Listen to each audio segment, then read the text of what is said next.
দেশের ইতিহাসের সবচেয়ে বড় বাজেট 9,38,000 কোটি টাকা, ঘাটতি 2,43,000, যা জিডিপির 3.6%।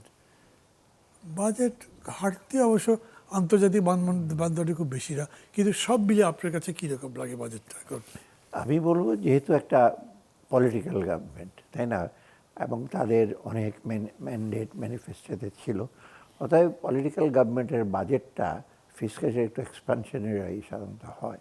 তবে সেই দিক দিয়ে সাইজের ব্যাপারে আমার কিন্তু তেমন কোনো আপত্তি নেই, হতে পারে বড় করবে, কারণ তাদের অনেকগুলো ইচ্ছা আছে এটা সেটা করবে।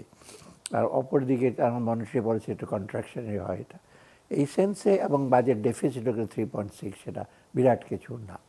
কিন্তু এই সবচেয়ে বড় জিনিসটা হলো, অতএব বড় বাজেটটা দেওয়া, যে আমি সেজন্য বলেছি জনতুষ্টির বাজেট, কারণ অনেককে বলতে হয়ে, মানে সবাইকে বলতে এটা করব, বিভিন্ন ফ্যামিলি কার্ড করব, জনহিতকর কিছু কাজ করব, তাছাড়া ব্যবসা বাণিজ্যের জন্য অনেক কিছু তারা করবে। অতএব এটা যদি এটা বড় অঙ্কের বাজেট না হয়, ম্যাচ করবে না প্রতিশ্রুতিটা, সেটা একটা কারণ।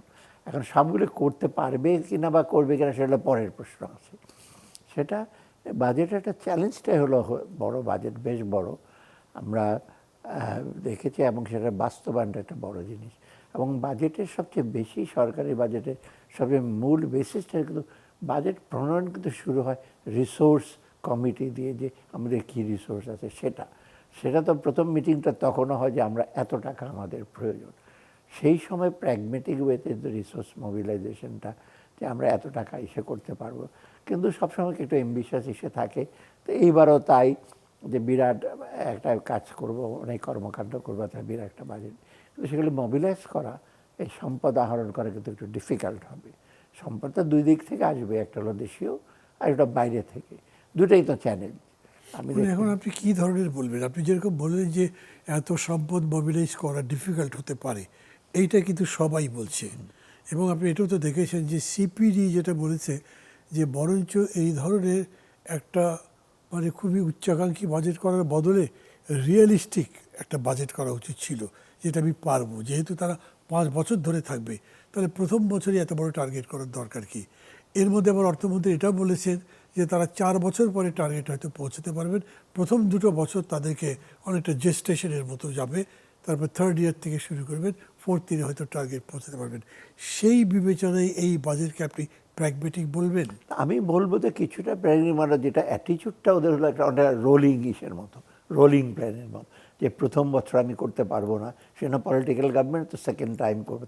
কিন্তু বাস্তব মুখে আরও হতো এটা, যদি এটা আরেকটু আপনার সাইজটা একটু ছোট করতো, বিশেষ করে এডিপির সাইজটা 3 লক্ষ কোটি টাকা করা একটা বিরাট একটা অ্যাম্বিশন, আর বাকিটা মিলে আর প্রায় 8 লক্ষ কোটি টাকার বেশি, যেটা এখন করা যেতে পারে। যেটা আমার যেটা মন্তব্য, যে প্রায়োরিটিগুলো ঠিক করুক, সবগুলি কিছু করতে হবে এমন কিছু না, মানে যেগুলো প্রায়োরিটি আছে সবচেয়ে বেশি, যেমন 10টা সেক্টর তারা চিহ্নিত, কিন্তু এর মধ্যে তো প্রায়োরিটি ঠিক করতে হবে সবগুলো 10টার মধ্যে সব।